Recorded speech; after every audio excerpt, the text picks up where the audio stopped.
In a small, quiet town surrounded by lush green trees and sparkling water, there was a peaceful lake where people loved to relax.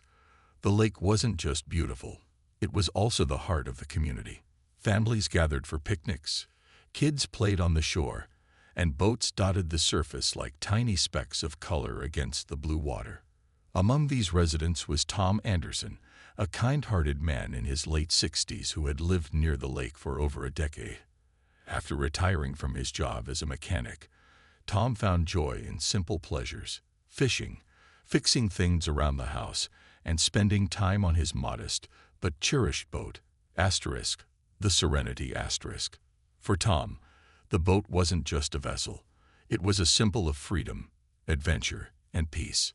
Tom's neighborhood was part of a homeowners association, HOA, which meant everyone followed certain rules to keep the area looking nice and running smoothly. Most of the time, this worked well. Neighbors helped each other, shared laughs at barbecues, and enjoyed living in such a picturesque place. But not everything about the HOA was perfect. At the center of all the rules, and often controversy, was Karen Whitmore, the self-appointed queen of the neighborhood. Everyone called her HOA Karen behind her back because she took her role as HOA president way too seriously. Karen wasn't exactly popular. She patrolled the streets with a clipboard, ready to pounce on anyone daring enough to leave their trash cans out a day early or plant flowers that didn't match the approved palette. Her sharp tongue and rigid enforcement of even the smallest regulations made her both feared and disliked. Despite Karen's constant meddling, Tom tried his best to stay out of trouble. He paid his dues on time, kept his yard tidy, and rarely caused any issues. His little corner of the world was peaceful, and he liked it that way. Every morning, he'd sip coffee on his porch, watching the sun rise over the lake. On weekends, he'd take the Serenity out onto the water, casting his fishing line and letting his worries drift away. Life was good, or so he thought. What Tom didn't realize was that Karen had been eyeing him for a while now. Not because she cared about Tom personally, but because she saw him as another opportunity to flex her authority. To Karen, the HOA wasn't just about maintaining property values, it was about control. And Tom, with his laid-back attitude and occasional forgetfulness about minor rules, seemed like an easy target. Little did Tom know, this clash of personalities, the calm retiree versus the overbearing enforcer, was about to spiral into something far bigger than either of them could have imagined. As days turned into weeks, the tension simmered beneath the surface. Tom continued going about his routine, unaware of the storm brewing nearby. Meanwhile, Karen grew increasingly irritated by what she perceived as Tom's disregard for the rules. In her mind, every skipped meeting, every unapproved docked boat, and every friendly wave from Tom felt like a personal affront to her power. It wasn't long before she decided to act, setting off a chain of events that would change their lives and the entire neighborhood forever. One sunny morning, as Tom stepped out of his house with a cup of coffee in hand, he noticed something unusual taped to his front door. At first glance, it looked like one of those flyers advertising local businesses or community events. But when he peeled it off and read the contents, his stomach sank. It was an official-looking notice from the HOA, signed by none other than Karen Whitmore herself.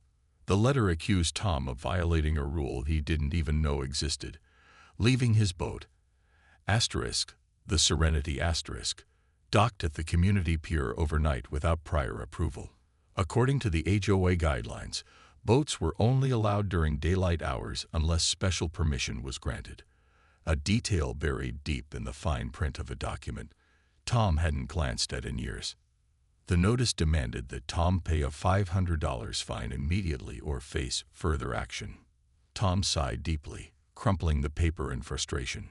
He wasn't trying to break any rules. He simply forgot to bring the boat back home after spending a long evening fishing. To him, it seemed like a harmless mistake, hardly worth making such a fuss over. Still, knowing how relentless Karen could be, he decided it was best to address the issue directly. Later that afternoon, Tom marched over to Karen's house, determined to clear things up. Karen lived in the largest home in the neighborhood, a sprawling two-story mansion with perfectly manicured hedges and a gleaming white fence. As Tom approached her front door, he couldn't help but feel a twinge of annoyance. Her property always looked more like a showroom than a place where real people lived. When Karen answered the door, she greeted him with a smug smile, clipboard in hand. Before Tom could explain himself, Karen launched into a lecture about responsibility and respect for the rules. She spoke as if addressing a room full of misbehaving children, her tone dripping with condescension. "I'm sorry," Tom interrupted, trying to stay calm. "I didn't realize I needed permission to leave my boat overnight. It won't happen again." But Karen wasn't interested in apologies. She shook her head firmly, tapping her pen against the clipboard for emphasis. "Rules are rules, Tom. If we let one person slide, then everyone will think they can do whatever they want. You either pay the fine, or we'll have to escalate this matter." Her words hit a nerve. Tom felt his cheeks flush with anger. "Escalate? For what? Leaving my boat tied up for a few extra hours. This feels ridiculous, Karen.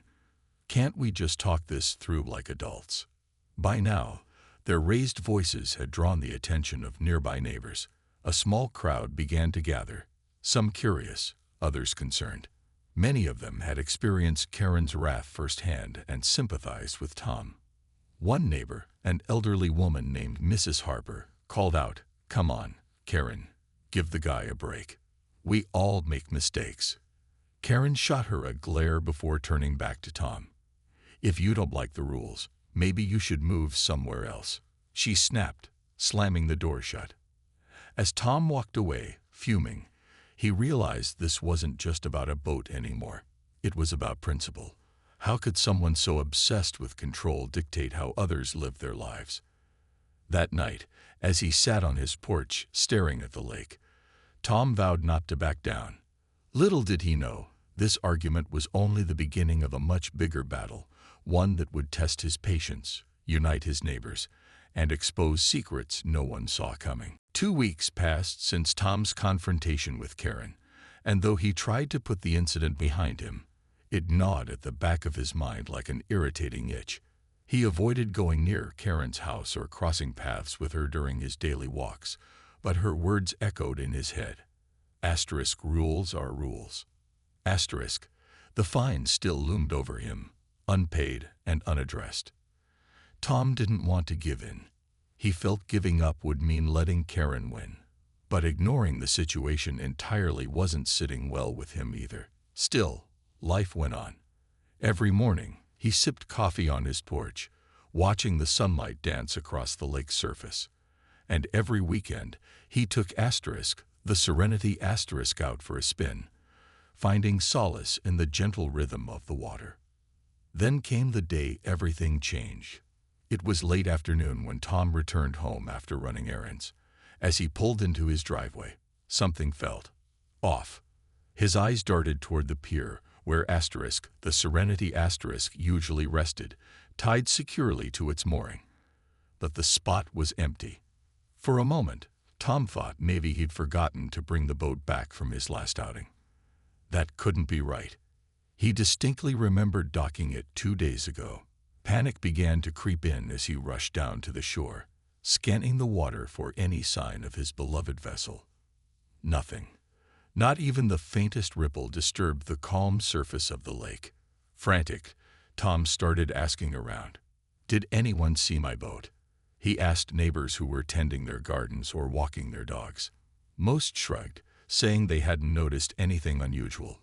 A few offered sympathetic looks but had no answers. Determined to get to the bottom of this, Tom checked security footage from a neighbor's camera that faced the pier. What he saw made his blood boil. The grainy video showed 2 men arriving in a truck just before dawn. They worked quickly, untethering the Serenity and loading it onto a trailer. Standing nearby, clipboard in hand, supervising the operation, was none other than Karen Whitmore. She wore her signature scowl, barking orders as if she owned not only the neighborhood, but also everyone's property. It was clear Karen had orchestrated the entire thing under the guise of enforcing HOA policy. Tom replayed the footage several times, disbelief mixing with outrage. How could someone stoop so low? Stealing his boat wasn't just about punishing him for breaking a rule. It was personal. This was retaliation, plain and simple. Feeling betrayed and furious, Tom decided to take action. He called the local police department, hoping they'd intervene. When officers arrived, however, they explained that because this was a dispute between members of a private HOA, it fell outside their jurisdiction. "You'll need to handle this through civil court," one officer said apologetically. As the sun dipped below the horizon, casting long shadows over the lake, Tom stood alone on the pier, staring at the empty space where the Serenity once floated. His heart ached, not just for the loss of his boat, but for the sheer injustice of it all. How could someone abuse their power like this? Who gave Karen the right to decide what happened to his property? That night, sleep eluded him. Instead, Tom lay awake, replaying the events in his mind. He realized that fighting back wouldn't be easy.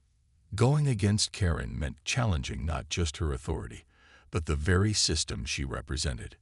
Yet deep down, he knew he couldn't let this slide. Giving up would mean surrendering to her tyranny, and setting a precedent that might embolden her further.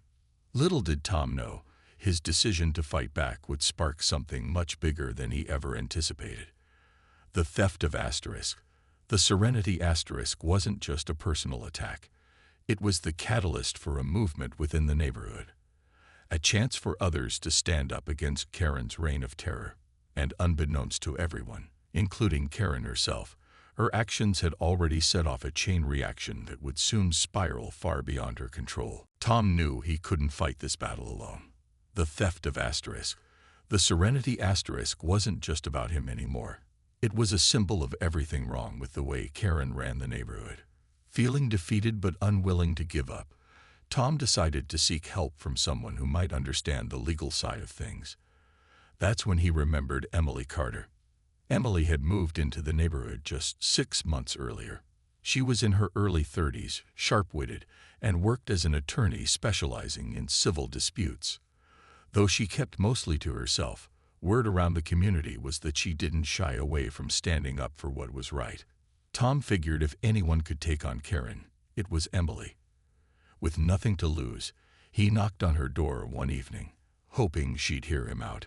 To his relief, Emily listened intently as Tom recounted the story. From the initial find over the boat to the shocking discovery of Karen stealing the Serenity her expression shifted from curiosity to disbelief as she watched the security footage Tom brought with him. "This is unbelievable," Emily muttered, shaking her head. "She can't just take your property like that. This isn't enforcement. It's theft." When Tom asked if she'd be willing to help, Emily hesitated at first. Taking on Karen meant stepping into a hornet's nest. But then she thought about all the times she'd seen Karen bully other neighbors. The snide comments, the unreasonable fines, the constant threats. Enough was enough. "I'll do it," she said finally, determination lighting up her eyes. "But not just for you.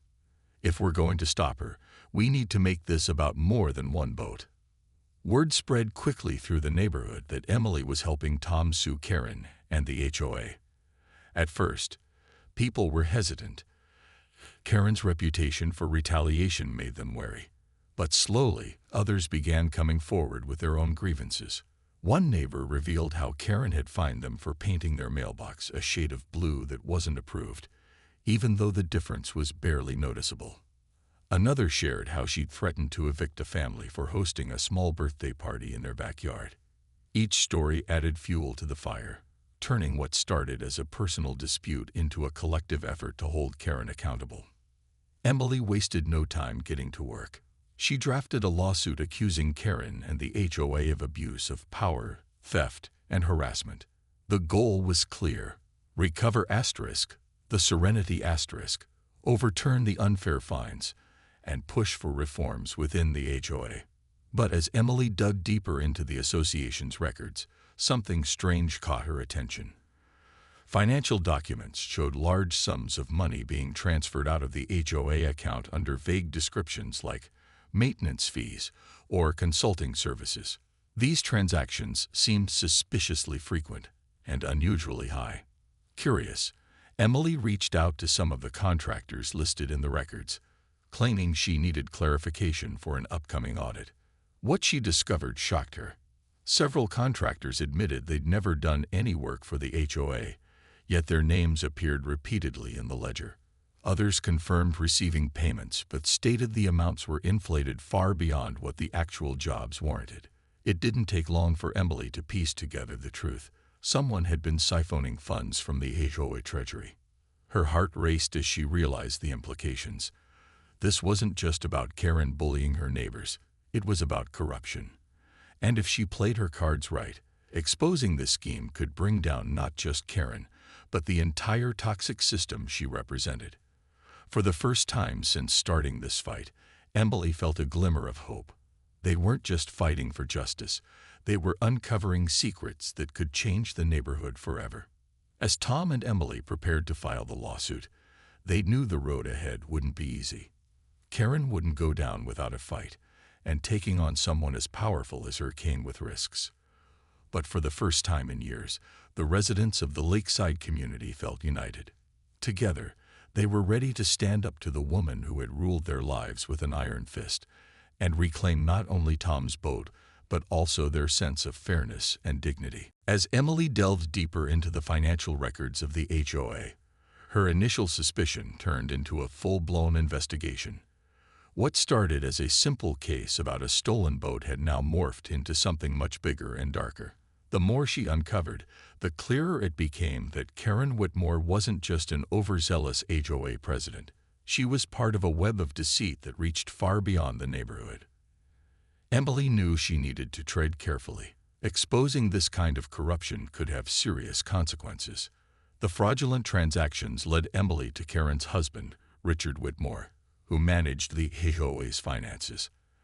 On paper, Richard seemed like a successful businessman with connections in various industries. But when Emily cross-referenced his activities, inconsistencies began to pile up. Fake invoices, shell companies, and unauthorized payments pointed to one undeniable conclusion. Richard had been embezzling money from the HOA for years. And worse still, some of those funds appeared to be funneled through offshore accounts linked to organized crime. Emily's heart pounded as she pieced everything together. She realized that Karen's obsession with rules and control wasn't just about maintaining order. It was a smokescreen.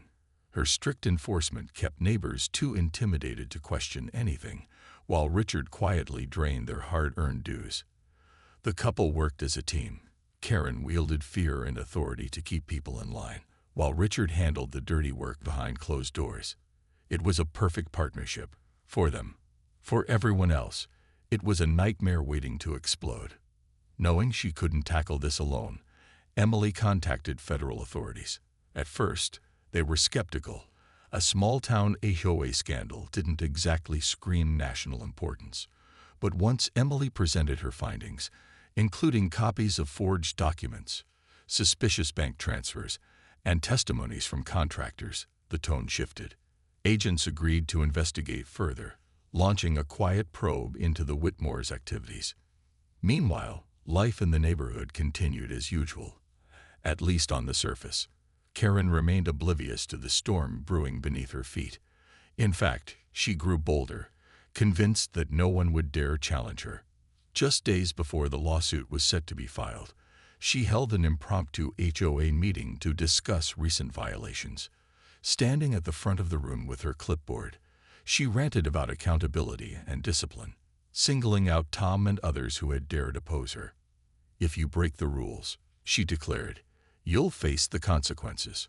Her bravado only fueled the growing resentment among the residents.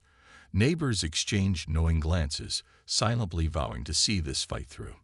Even those who had previously stayed silent began speaking up, sharing stories of how Karen's tyranny had affected them. One man recounted how he'd been forced to repaint his house twice because Karen deemed the shade too bold. Another woman tearfully admitted she'd stopped hosting family gatherings after Karen threatened legal action over noise complaints. Each story added weight to the case against her. Back at her office, Emily worked tirelessly to build a solid foundation for the lawsuit. She compiled evidence, drafted motions, and strategized with Tom about how to present their case. Though the stakes were high, there was a palpable sense of hope in the air. For the first time in years, the community felt united, not by fear, but by courage. They were standing up not just for themselves, but for each other. Then came the breakthrough Emily had been waiting for. Federal agents confirmed that Richard's offshore accounts were tied to a larger criminal network involved in money laundering and fraud. This revelation elevated the case from a local squabble to a federal investigation. Suddenly, the Whitmores weren't just petty tyrants. They were suspects in a much bigger crime. As Emily shared the news with Tom, both understood what it meant. Justice might finally be within reach. But even as hope swelled, tension lingered. The Whitmores still held power, and taking them down wouldn't be easy. Every step forward came with risks, and the closer they got to the truth, the more dangerous things became. Still, the residents refused to back down. They had endured enough, and now, armed with evidence and determination, they were ready to face whatever came next. Little did they know, the climax of their fight was just around the corner. It was a crisp Thursday morning when the quiet of the neighborhood was shattered by the sound of tires screeching onto the street. Unmarked cars with darkened windows rolled in, parking strategically around Karen Whitmore's pristine mansion. Neighbors peeked out from behind their curtains, curiosity turning to shock as agents wearing suits and carrying badges poured out of the vehicles. The FBI had arrived.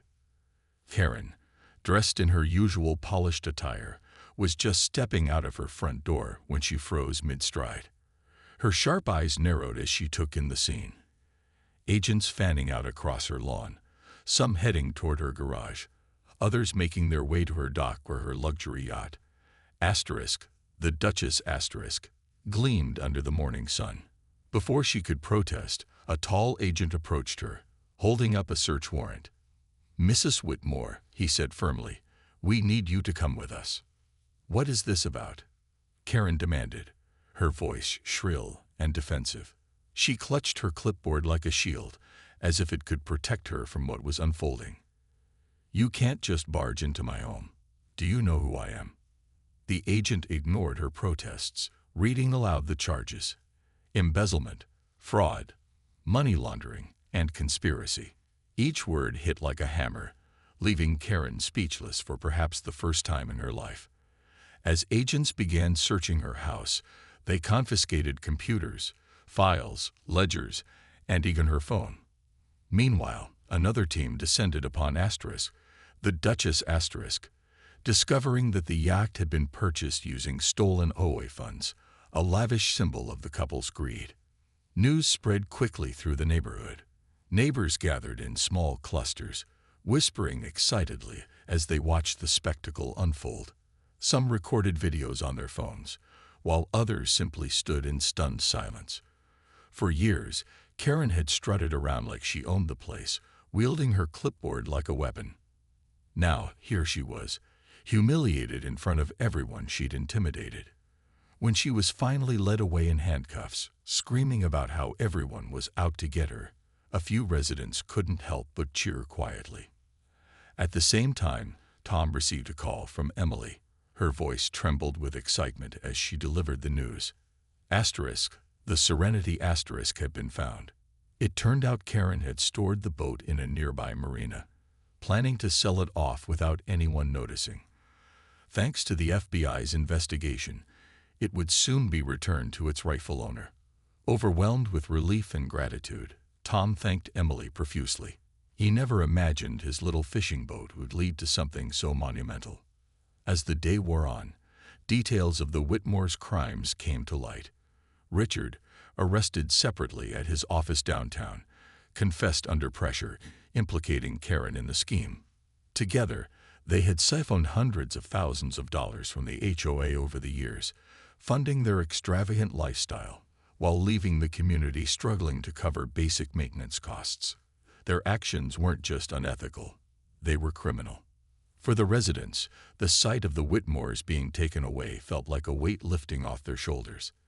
People who had lived in fear for so long now walked outside freely, chatting and laughing together. Mrs. Harper brought out lemonade for the crowd, while others exchanged stories of how they'd endured Karen's wrath. There was a sense of camaraderie in the air, a shared victory against a common enemy. But amid the celebration, Tom reflected on what had happened. This wasn't just about justice, it was about standing up for what was right. If he hadn't fought back, if Emily hadn't stepped in, and if the neighbors hadn't come together, the Whitmores might have continued unchecked for years. The experience reminded him of an important lesson. Sometimes, fighting for fairness requires courage, unity, and persistence. That evening, as the sun dipped below the horizon, casting golden hues over the lake, the neighborhood felt different, quieter, yet fuller somehow. The shadow of Karen's tyranny was gone, replaced by a renewed sense of hope. And though challenges lay ahead, rebuilding trust, reforming the HOA, and ensuring such abuse of power never happened again, the community knew they were stronger together. For Tom, watching the water ripple gently under the fading light, it felt like the beginning of a brighter chapter. Months passed after the dramatic downfall of Karen and Richard Whitmore, and life in the lakeside community began to transform in ways no one had expected. The once oppressive atmosphere lifted like a storm cloud, replaced by a sense of renewal and unity. Neighbors who had kept to themselves for years now exchanged warm greetings on morning walks. Families hosted barbecues and potlucks, sharing laughter and stories that strengthened their bonds. It was as if the entire neighborhood had taken a deep breath and finally exhaled.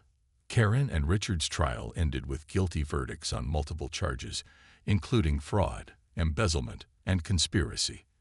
They were sentenced to prison, leaving behind their mansion, which was seized as part of the investigation. The HOA underwent sweeping changes, with a new board elected to lead the community.